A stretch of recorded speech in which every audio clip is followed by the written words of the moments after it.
Dear student, start करते हैं आज का लेक्चर। और आज का लेक्चर है लेसन नंबर 3 डिजिटल वेलबींग के बारे में। ठीक है, class 8th ICT in education का जो लेसन नंबर 3 है उसको हम डिस्कस करेंगे डिजिटल वेलबींग की। ठीक है, तो इसका लर्निंग ऑब्जेक्टिव क्या है इसको हम समझ लेते हैं। लर्निंग ऑब्जेक्टिव है गुड बिहेवियर। इसमें हम सीखेंगे कि अच्छा व्यवहार क्या होता है। देन उसके बाद में डिजिटल वेलबींग ये क्या होता है इसको हम समझेंगे। साइबर एथिक्स क्या होते हैं, साइबर क्राइम्स क्या होते हैं, manage online and offline activities, इनको हम डिस्कस करेंगे डिटेल में। ये बहुत सारी चीज़ें बड़ी इंपॉर्टेंट है और आज का जो लेसन है ये सभी के लिए मोस्ट इंपॉर्टेंट है। सबसे पहला क्वेश्चन है, what do you understand by real world. Real world से आप क्या समझते हो।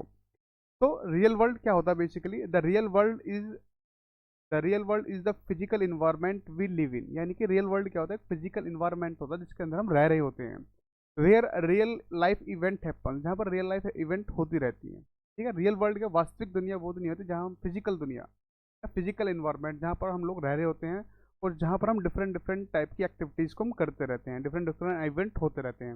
For example going to school, school का जाना, यानी कि हम लोग फिजिकली स्कूल जाते हैं, स्कूल है, अपना इन्वायरमेंट के अंदर सारी चीज़ें हैं। ड्राइविंग ए कार, हम जैसे कार ड्राइव करते हैं। कुकिंग ए मील, फूड हम बनाते हैं, खाना बनाते हैं, एटसेट्रा।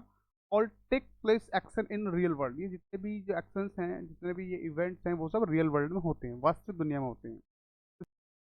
फॉर एग्जाम्पल ये छोटे छोटे बच्चे हैं, ये किसी स्कूल के बच्चे हैं जो प्लांटेशन कर रहे हैं, यानी कि छोटे छोटे बच्चे काफ़ी सारे प्लांट लगा रहे हैं किसी भी एक पार्क में या किस कहीं एक ज़मीन पर जा करके। और दूसरी जो इमेज इसमें हम देख रहे हैं, कुछ टीचर्स की हेल्प से कुछ बच्चे किसी प्रोजेक्ट के ऊपर काम कर रहे हैं। ओके, तो ये दोनों क्या है, ये रियल वर्ल्ड के एग्जाम्पल है। वर्ल्ड हिंदी में समझ लेते हैं। वास्तविक दुनिया से आप क्या समझते हैं। वास्तविक दुनिया वह भौतिक दुनिया, यानी फिजिकल एनवायरनमेंट होता है, फिजिकल वातावरण होता है जिसमें हम रहते हैं। ओके, तो वास्तविक दुनिया वह भौतिक वातावरण है जिसमें हम रहते हैं, जहाँ वास्तविक जीवन की घटनाएं घटित होती हैं। वास्तविक जीवन घटनाएं कौन कौन सी हो सकती हैं, जैसे स्कूल का जाना हो गया, कार ड्राइविंग करना, भोजन पकाना, है ना, क्रिकेट खेलना, सिंगिंग करना, है ना, ये सब क्या है, ये वास्तविक दुनिया के एग्जाम्पल्स हैं। वर्चुअल वर्ल्ड क्या होता है, वर्चुअल वर्ल्ड एक कंप्यूटर के द्वारा बनाया गया एक एनवायरनमेंट होता है। ठीक है, सिंपल सा आंसर है, एक वर्चुअल वर्ल्ड क्या होता है, a virtual world is a computer made environment. इसका आंसर है where people use avatars to interact, play and learn. यहाँ पर लोग करते हैं अवतार्स का टू इंटरेक्ट, आपस में बात करने के लिए, खेलने के लिए और सीखने के लिए। ठीक है, तो वर्चुअल वर्ल्ड क्या होता है, ये रियल वर्ल्ड नहीं होता है, वर्चुअल वर्ल्ड होता है कंप्यूटर के द्वारा बनाया गया एक environment. Okay, it is like it is like a digital space. एक डिजिटल स्पेस होता है where you can meet others. एक डिजिटल स्पेस होता है कंप्यूटर द्वारा बनाया गया था, एक ऐसा स्पेस होता है जहाँ पर where you can meet others, जहाँ पर आप अदर दूसरे लोगों से मिल सकते हो, एक्सप्लोर कर सकते हो and do activities that are not possible in the real world. और आप बहुत सारी एक्टिविटीज को कर सकते हो जो कि रियल वर्ल्ड में पॉसिबल नहीं है। ये होता है वर्चुअल वर्ल्ड के बारे में। तो फॉर एग्जाम्पल ये जो आप इमेज देख रहे हो, दोनों ही वर्चुअल वर्ल्ड के एग्जाम्पल है। वर्चुअल वर्ल्ड मतलब कंप्यूटर के द्वारा बनाया गया कोई भी वर्ल्ड। यहाँ पर लोग देखिए इंटरनेट से कनेक्टेड एक दूसरे से खेल रहे हैं, बात कर रहे हैं, फ्रेंड बना रहे हैं ऑनलाइन। ये सब क्या ऑनलाइन फ्रेंड बनाते हैं, वो भी क्या वर्चुअल फ्रेंड उनको बोलते हैं। ठीक है, आभासी दुनिया, यानी कि इसको हिंदी में समझ लेते हैं आभासी दुनिया। वर्चुअल मतलब आभासी दुनिया। आभासी दुनिया एक कंप्यूटर निर्मित इन्वायरमेंट है, यानी कि आभासी दुनिया का कंप्यूटर मेड इन्वायरमेंट, यानी कि कंप्यूटर निर्मित वातावरण है जहां लोग बातचीत करते हैं, खेलते हैं और सीखने के लिए अवतारों का प्रयोग करते हैं।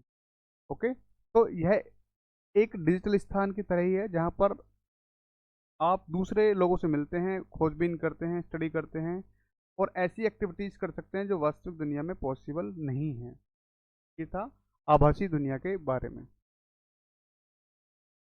नेक्स्ट हम पढ़ेंगे डिजिटल वेलबींग के बारे में। डिजिटल वेलबींग क्या होता है इसको हम समझ लेते हैं। देखिए, digital wellbeing means staying healthy and happy while using digital devices like phones, computer and tablet. Basically क्या होता है, जब हम डिजिटल डिवाइसेस का यूज़ करते हैं, लाइक फोन्स हो गया, कंप्यूटर्स हो गया, टैबलेट्स हो गया, है ना, लैपटॉप्स हो गए, तो इनका हम इतनी मात्रा में यूज़ करना ताकि हम हेल्दी रहें और हैप्पी रहें। यानी कि इन चीज़ों को अपने ऊपर हावी नहीं रखना होता है। That is called digital wellbeing. Okay, once again, digital well-being means staying healthy and happy while using digital device like phones, computer and tablets। यानी कि डिजिटल डिवाइस का यूज करते हुए जब हम हेल्दी रहें, है ना, हैप्पी रहें, तो उसको हम बोलते हैं डिजिटल वेलबींग। ओके, यानी इन चीज़ों का हमारी बॉडी के ऊपर बहुत कोई नेगेटिव इम्पैक्ट ना पड़े, यानी कि लिमिटेड मात्रा में हमें इन सब चीज़ों का इस्तेमाल करना होता है। ओके, तो it is about finding a good balance between screen time and other activities. तो बेसिकली क्या होता है, जैसे हम मोबाइल का यूज़ करते हैं, कंप्यूटर का या टेलीफोन का या टेलीविज़न का, है ना, ये टैबलेट्स, कंप्यूटर का, जितने भी डिजिटल डिवाइसेस हैं उनके स्क्रीन टाइम और जो हमारी अदर एक्टिविटीज़ हैं जिनको हम जैसे खेलना कूदना, अपने दोस्तों के साथ घूमना, अपने फैमिली मेम्बर्स के साथ रहना, ठीक है, या घर के काम करना, पढ़ना लिखना, तो इन सब चीज़ों के बीच में बैलेंस होना बहुत ज़रूरी है। स्क्रीन टाइम सभी का, चाहे वो लैपटॉप, कंप्यूटर, मोबाइल, टैबलेट कुछ भी हो, तो it is finding a good balance between screen time and other activities, यानी कि एक अच्छा बैलेंस होना चाहिए स्क्रीन टाइम में और अदर एक्टिविटीज़ के बीच में।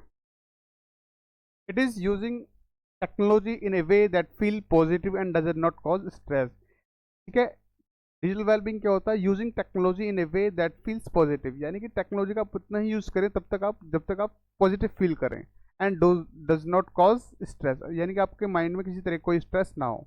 तो जितने डिजिटल डिवाइसेस होते हैं उनका सोच समझकर हमें इस्तेमाल करना चाहिए। जैसे कि मोबाइल्स का बहुत सारे बच्चे यूज़ करते हैं, बड़े लोग भी यूज़ करते हैं, तो कुछ समय के बाद में उनकी आंखों से आंखें खराब होने लगती हैं, या कई बार क्या होता है उनको नींद ना आने की बीमारी भी हो जाती है। तो जो ज़्यादा यूज़ करते हैं उनको ये समस्या होने लगती है। तो इन डिवाइसेस का इस्तेमाल बहुत सोच समझ के हमें करना होता है। इसी को हम बोलते हैं डिजिटल वेलबींग। ओके, तो while using all these devices that we must be happy, okay, and healthy, ये ध्यान रखना होता है। That is called digital wellbeing.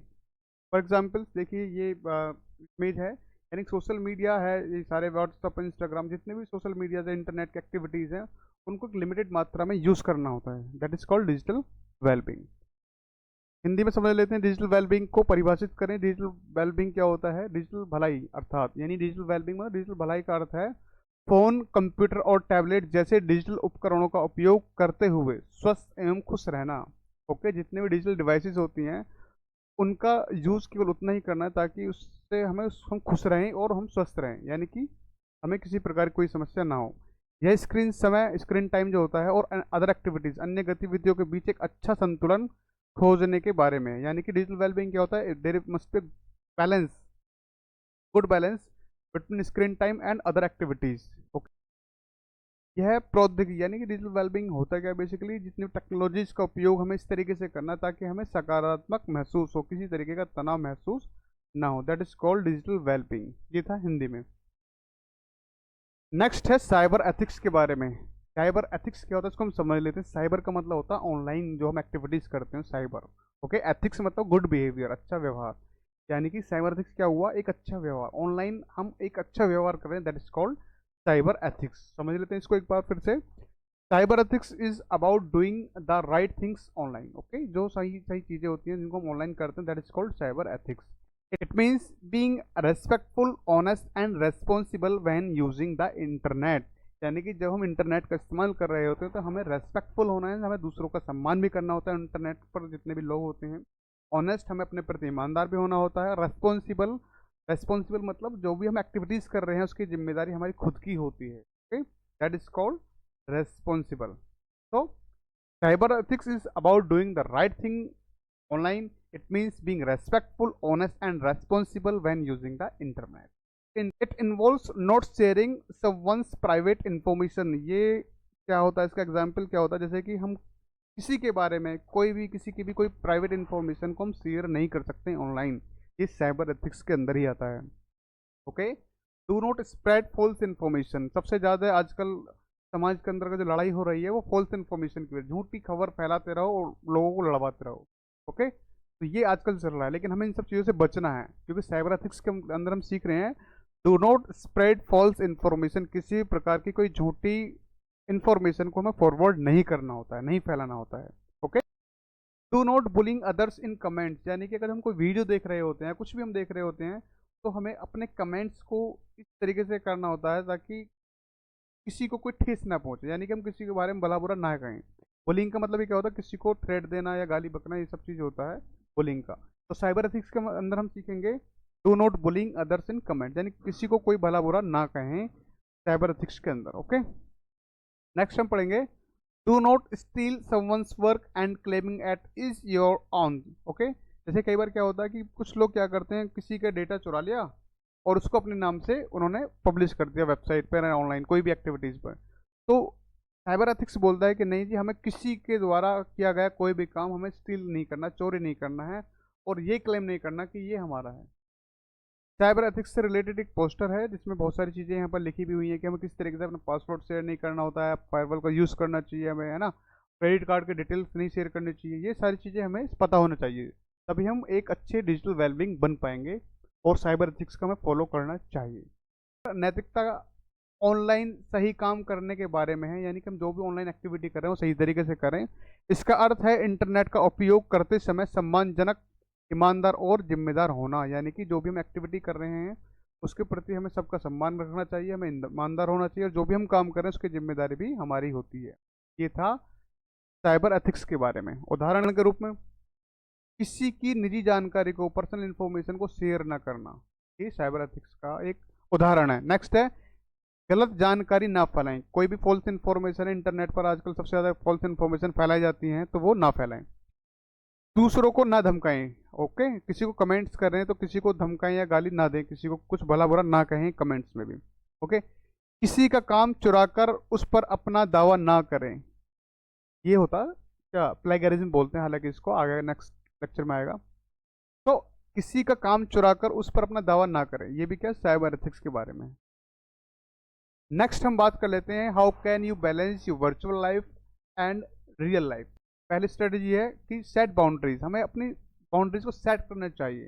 जैसे कि designate specific online and offline time, यानी कि जितना भी हमें टाइम देना ऑनलाइन या ऑफलाइन, इसको हम प्रॉपर बना लें कि कितना हमें टाइम अलॉट करना है अपने ऑनलाइन एक्टिविटीज़ के लिए और कितना हमें टाइम अलॉट करना है ऑफलाइन एक्टिविटीज़ के लिए। तो हमें सेट बाउंड्रीज सबसे पहले करना चाहिए। नेक्स्ट है प्रायोरिटाइज इंटरेक्शंस। प्रायोरिटाइज इंटरेक्शन का मतलब क्या होता है, इसको हम समझ लेते हैं।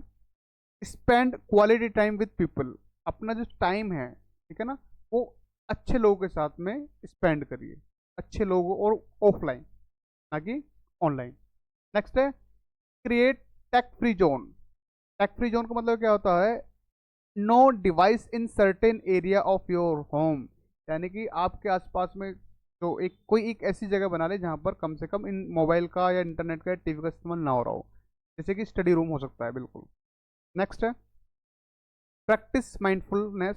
आप माइंडफुलनेस की एक्टिविटी अगर जो करते रहोगे तो उसका आपके बॉडी के ऊपर एक बहुत पॉजिटिव इम्पैक्ट पड़ेगा, और आप बहुत सारे जो ऑनलाइन एक्टिविटीज़ हो रही है तो उससे बचोगे आप।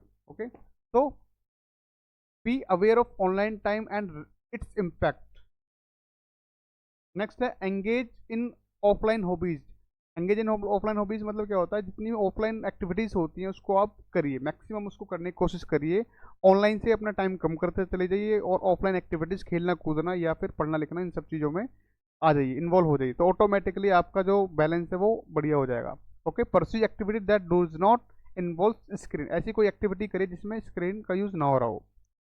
यूज़ टेक्नोलॉजी पर्पसफुली, जो टेक्नोलॉजीज है उसका यूज़ बिल्कुल सही तरीके से करना चाहिए। जैसे मान के चलो, ऐसा नहीं कि हमें ऑनलाइन एक्टिविटी कोई करनी ही नहीं है, ऑनलाइन एक्टिविटी करनी होती है, कई बार हमारा होमवर्क भी होता है, कई बार हमें बहुत सारे टॉपिक सीखने भी होते हैं। तो एक हम जो टेक्नोलॉजी है उसका यूज़ पर्पसफुली होना चाहिए। तो set clear goals for your online activities, यानी कि जो ऑनलाइन एक्टिविटीज़ कर रहे हो तो उसका एक प्रॉपर एक गोल्स होना चाहिए कि हम क्यों यूज़ कर रहे हैं, क्या यूज़ हो सकता है उसका। ऐसे नहीं कि हम इंस्टाग्राम चलाने लग गए, पता चला 2 मिनट के चक्कर में 2 घंटे बर्बाद हो गई, वो सब चीज़ नहीं होना चाहिए। नेक्स्ट है मॉनिटर योर यूजेज। बेसिकली क्या होता है, हम स्क्रीन टाइम कितना देख रहे हैं एक दिन के अंदर, तो उसको मॉनिटर भी आना चाहिए हमें। Track and manage screen time, आप ट्रैक करते रहिए कि आपने कितना मिनट अपने इंस्टाग्राम, फेसबुक, व्हाट्सअप, ये सारी चीज़ ऑनलाइन एक्टिविटीज़ या टीवी, ये सब आपने देखा, और उसको फिर मैनेज करिए, उसको धीरे धीरे मिनिमाइज करिए। ओके, देन उसके बाद है स्टेब्लिश ए रूटीन। आपको एक जो रूटीन है उसको स्टेब्लिश करना है। Balance online and offline activities in your day, आपको बैलेंस करना है कि आपने एक दिन के अंदर कितना ऑनलाइन एक्टिविटी करी और कितना ऑफलाइन एक्टिविटी करी। ठीक है, नेक्स्ट है डिजिटल डिटॉक्स। ये क्या होता है, डिजिटल डिटॉक्स का मतलब होता है कि टेक्नोलॉजी से दूर होना या समय समय पर ब्रेक लेना। ऐसा नहीं कि सुबह से लेकर शाम तक हम मोबाइल में लगे हुए हैं या टीवी में लगे हुए हैं या लैपटॉप पे लगे हुए हैं या कंप्यूटर पे लगे हुए हैं। अगर जो कोई इंपॉर्टेंट हमें काम करना भी होता है तो बीच बीच में हमें ब्रेक लेना होता है, हम डिजिटल डिटॉक्सीफाई कर लेते हैं। बेसिकली डिजिटल एक्टिविटी से दूर होना, that is called digital detoxification. Next है सीक प्रोफेशनल हेल्प। देखिए ये बड़ी डेंजर स्थिति है, जब हम बहुत ज़्यादा टेक्नोलॉजी का यूज़ कर रहे होते हैं, बहुत लंबे समय तक मोबाइल्स का और लैपटॉप का, कंप्यूटर का यूज़ कर रहे होते हैं, तो हमारे बॉडी पर एक नेगेटिव इम्पैक्ट पड़ता है। कई बार क्या होता है कि हमारे जो आंखें हैं वो खराब हो जाती हैं, ड्राई हो जाती हैं, या एक समय के बाद में हमारे इरिटेशन होनी स्टार्ट हो जाती है हमारे माइंड के अंदर। ओके, तो इरिटेशन या नींद ना आना, बार बार रात को लंबे समय तक मोबाइल यूज़ करने से क्या होता है, नींद ना आने की समस्या एक आम समस्या सभी घरों में लगभग ये पाई जाती है जो लोग ज़्यादा मोबाइल का यूज़ कर रहे होते हैं। उस स्थिति में क्या होता है, हमें जो प्रोफेशनल जो होते हैं, प्रोफेशनल हेल्प की जरूरत पड़ती है, यानी तो consult A mental health professional if needed, यानी कि एक डॉक्टर के पास हमें सलाह कर लेनी चाहिए कि सर मुझे नींद नहीं आती, या फिर मैं बहुत ज़्यादा मेरी आंखें में खराब हो गई, या मेरे ब्रेन की नसों में दर्द होना स्टार्ट हो गया है। क्यों? क्योंकि आप बहुत लंबे समय से बहुत ज़्यादा ऑनलाइन एक्टिविटीज़ कर रहे होते हो, मोबाइल का यूज़ ज़्यादा कर रहे होते हो। तो ये था हाउ कैन यू बैलेंस, किस तरीके से आप अपनी वर्चुअल लाइफ को रियल लाइफ को बैलेंस कर सकते हो। साइबर क्राइम के बारे में, साइबर क्राइम क्या होता है, कोई भी क्राइम जो इंटरनेट के द्वारा किया जाता है उसको हम बोलते हैं साइबर क्राइम। साइबर का मतलब क्या होता है, internet, okay, using of internet, और क्राइम मतलब अपराध, यानी कि ऐसा कोई भी अपराध जिसमें इंटरनेट का इस्तेमाल हुआ हो या कोई भी डिजिटल टेक्नोलॉजी का इस्तेमाल हुआ हो उसको हम बोलते हैं साइबर क्राइम। तो cyber crime refer to illegal activities conducted via internet और यूजिंग डिजिटल टेक्नोलॉजी। ओके, तो साइबर क्राइम क्या होता है, साइबर क्राइम रेफर करता है इलीगल एक्टिविटीज, जो भी इलीगल एक्टिविटीज या कोई भी crime conducted via the internet और यूजिंग टेक्नोलॉजी, कोई भी क्राइम जिसको इंटरनेट के द्वारा किया गया हुआ है उसको हम बोलते हैं cyber crime. It includes crime such as hacking, hacking करना यानी कि किसी की कंप्यूटर हैक करना या किसी का मोबाइल हैक करना, आइडेंटिटी थेफ्ट होता है, किसी की जानकारी चुरा लेना, ऑनलाइन फ्रॉड होना, बहुत सारे ऑनलाइन फ्रॉड होते हैं, सभी को पता है, हर जगह ऑनलाइन फ्रॉड हो रहे हैं, और लगभग हर किसी के पास कुछ ना कुछ मैसेज जरूर आ रहा होता है ऑनलाइन फ्रॉड से related. Okay, spread spreading malware, कुछ स्प्रेड मेलवेयर प्रोग्राम्स होते हैं जिसको वो फैलाते रहते हैं। ये सब क्या है, साइबर क्राइम का ही एग्जाम्पल्स हैं। ठीक है, देखिए यहाँ पर एक इमेज में बहुत अच्छे से समझाया गया किस तरीके से लोग क्या करते हैं, साइबर क्राइम कर रहे होते हैं। इशारा क्या है, साइबर क्राइम, यानी इंटरनेट के द्वारा किए गए जितने भी जो भी क्राइम होते हैं उसको हम बोलते हैं साइबर क्राइम। ठीक है, देखो ये है कि ऑनलाइन ट्रोल्स कर रहा है ना, ये बुलिंग का शिकार है तो साइबर बुलिंग का, ये साइबर स्टॉकिंग का शिकार है, इंटरनेट एथिक्स ब्रेक करा इसने, ऑनलाइन प्रेडेट्स, पासवर्ड सिक्योरिटी, ये सब क्या है, ये सब एग्जाम्पल्स हैं किसके, साइबर क्राइम के। तो हमें इन सब चीज़ों से बचना है। ओके, बचेंगे हम जब हमें इसके बारे में जानकारी होगी। इसको हिंदी में समझ लेते हैं, साइबर क्राइम यानी साइबर अपराध को परिभाषित करें। साइबर अपराध का तात्पर्य है इंटरनेट के माध्यम से या डिजिटल टेक्नोलॉजी का उपयोग करके की जाने वाली अवैध गतिविधि, यानी कोई भी अवैध कोई भी लीगल एक्टिविटीज, अवैध गतिविधि जो होती है जिसको इंटरनेट के द्वारा करते हैं उसको हम बोलते हैं साइबर क्राइम। इसमें हैकिंग बताया मैंने, हैकिंग क्या होता है, किसी को हैक करना, किसी का मोबाइल हैक करना, कोई भी किसी का आइडेंटिटी थेफ्ट करना, किसी की पहचान चुरा लेना, ऑनलाइन फ्रॉड जो होता है इसको हम बोलते हैं ऑनलाइन फ्रॉड, या मेलवेयर प्रोग्राम होता है उनको स्प्रेड करना, ये सब क्या है, साइबर क्राइम के ही एग्जाम्पल्स हैं। Next, define copyright. कॉपीराइट क्या होता है इसको हम समझ लेते हैं। बेसिकली जैसे मान के चलिए कोई क्रिएटर है, उसने कोई नई चीज़ कोई क्रिएट करी, जैसे कि कोई बुक बनाई या कोई म्यूजिक बनाया, कोई एक अच्छा काम करा, तो वो क्या काम करेगा, सबसे पहले अपने काम को रजिस्टर कराएगा गवर्नमेंट की वेबसाइट के द्वारा। जैसे ही गवर्नमेंट में वो रजिस्टर्ड हो जाएगा तो गवर्नमेंट उसको एक लीगल राइट देगी। ठीक है, लीगल राइट मिलने के बाद में जो जो क्रिएटर है, आप उसके ऊपर फुल कंट्रोल है कि वो अपनी काम को किस तरीके से वो डिस्ट्रीब्यूट करे या ना करे या खुद ही यूज करें। ओके, इसको हम बोलते हैं कॉपीराइट। तो समझ लेते हैं, copyright is a legal right. Copyright क्या होता है कि एक कानूनी अधिकार होता है, लीगल राइट होता है that grant creators exclusive control over the use. ठीक है, जो क्रिएटर होता है उसको फुल कंट्रोल होता है उसको यूज करने के लिए, and distribution of their original work, यानी उसका जो ओरिजिनल वर्क होता है वो किस किस को उसको कितना यूज कर डिस्ट्रीब्यूट करना है वो भी उसी के हाथ में होता है, जो क्रिएटर होता है। तो बेसिकली कॉपीराइट का एक लीगल राइट होता है जो कि किसको मिलता है, वो क्रिएटर को मिलता है, जिसका कंट्रोल होता है अपने काम के ऊपर। वो चाहे तो अपने वो ओरिजिनल वर्क को किसी को डिस्ट्रीब्यूट कर सकता है, सच एज जैसे मान के चलिए कोई बुक्स है, कोई म्यूजिक्स है, इन सब चीज़ों को क्या कर सकता है, कोई भी आर्ट है, कोई भी कल्चर, कुछ भी एक्टिविटीज़ है, तो उसने एक बार अपने आप को कॉपीराइट करा लिया, दैट मीन्स अब वो चाहे तो उसका वो किसी को डिस्ट्रीब्यूट करे अपना ओरिजिनल वर्क को और ना करे। ओके, इसको हम बोलते हैं कॉपीराइट। अब it prevents others from copying और distributing the work without permission. ये क्या होता है, ये इंश्योर करेगा कि अब आपका जो काम है, जो हम एक बार कॉपीराइट हो चुका है, आपने कॉपीराइट ले लिया है, तो दूसरा व्यक्ति अब उसको यूज नहीं करेगा विदाउट योर परमिशन। आपकी परमिशन के बिना वो यूज नहीं करेगा। अगर जो वो ऐसा करता है तो आप उसके ऊपर केस कर सकते हो। ये है कॉपीराइट। तो कॉपीराइट का बेनिफिट क्या होता है कि एक बार हमने कॉपीराइट करा लिया, हमें हमारा पूरा कंट्रोल आ गया इस चीज़ के ऊपर, और कोई भी इसको यूज नहीं कर सकता विदाउट परमिशन। आप विदाउट योर परमिशन, आपकी परमिशन के बिना वो उसको यूज नहीं कर सकता। अगर जो करता है तो वो एक क्राइम करेगा, तो उसका खिलाफ आप केस कर सकते हो। ये है कॉपीराइट। और ये सिंबल आप देख रहे हो, इसको ये होता है कॉपीराइट का। कोई भी प्रोडक्ट है इसके ऊपर इस तरीके का सिंबल्स होता है, समझ लेना वो उसने कॉपीराइट उसका लिया हुआ है। ठीक है, तो इससे बोलते हैं कॉपीराइट। कॉपीराइट में देखो, कोई भी किसी का आइडिया हो सकता है, ओनरशिप हो सकती है, कोई भी लॉज हो सकता है, कोई भी ऑथर्स हो सकता है, पेटेंट हो सकता है, प्रोटेक्शन होता है, इंटेलेक्ट हो सकता है, कंटेंट हो सकता है। इन सब चीज़ों के कॉपीराइट लिए जाते हैं। हिंदी में कॉपीराइट एक कानूनी अधिकार है जो रचनाकारों, क्रिएटर्स को उनके मूल कार्यों जैसे कि किताबें, संगीत और कला के उपयोग और वितरण पर विशेष नियंत्रण प्रदान करता है। यानी कि वो सारा कंट्रोल अब क्रिएटर के पास ही है। ओके, यह दूसरों को बिना अनुमति के कार्य का उपयोग या कॉपी बनाने या उसको वितरित करने से रोक सकता है। यानी कोई भी व्यक्ति उसका विदाउट परमिशन, बिना परमिशन के उसको यूज नहीं कर सकता। अगर जो ऐसा करता है तो वो एक अपराध कर रहा है जिसके खिलाफ आप केस कर सकते हो। ये जो सिंबल्स है इसको बोलते हैं कॉपीराइट का सिंबल।